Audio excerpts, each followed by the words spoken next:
A cube made of edge 18 meter is filled completely with milk. The milk is transferred into a cuboid of length 27 meter and height 7 meter. The width of the cuboid is.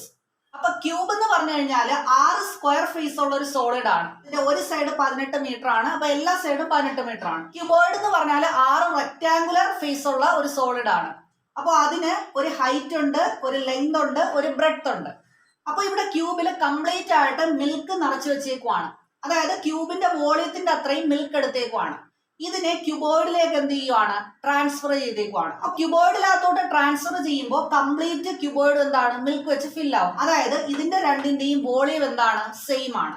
അപ്പൊ ക്യൂബിന്റെ volume നമ്മൾ എങ്ങനെയാ കണ്ടുപിടിക്കുക? സൈഡിന്റെ ക്യൂബാണ് എടുക്കുക. അപ്പൊ 18 ക്യൂബാണ് ഇവിടുത്തെ ക്യൂബിന്റെ volume. Equal to ക്യൂബോയിഡിന്റെ volume എങ്ങനെയാ കണ്ടെത്തുക? Length into breadth into height, L into B into H.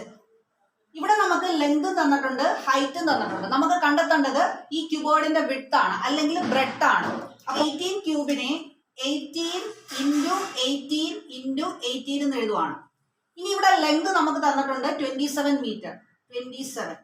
ഇനി ബ്രെഡ്ത്ത് എന്ന് ഉദ്ദേശിക്കുന്നത് ഇവിടുത്തെ വിഡ്ത്ത് ആണ്, അത് തന്നിട്ടില്ല, അത് നമുക്ക് കണ്ടെത്തണം. അപ്പൊ ഇൻറ്റു ബി എന്ന് തന്നെ ഇടുവാണ്. ഇൻറ്റു ഹൈറ്റ് എന്ന് പറഞ്ഞാൽ 7 മീറ്റർ ആണ്, 7.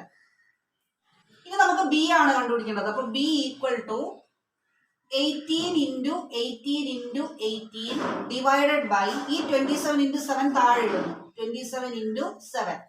അപ്പോൾ 9 ഇൻറ്റു 2 ആണ് 18, 9 ഇൻറ്റു 3 ആണ് 27. ഇവിടെ 3 ഇൻറ്റു 6 ആണ് 18, 2 ഇൻറ്റു 6 12, 12 ഇൻറ്റു 18, 12 ഇൻറ്റു 18 ബൈ 7 എന്ന് കിട്ടും.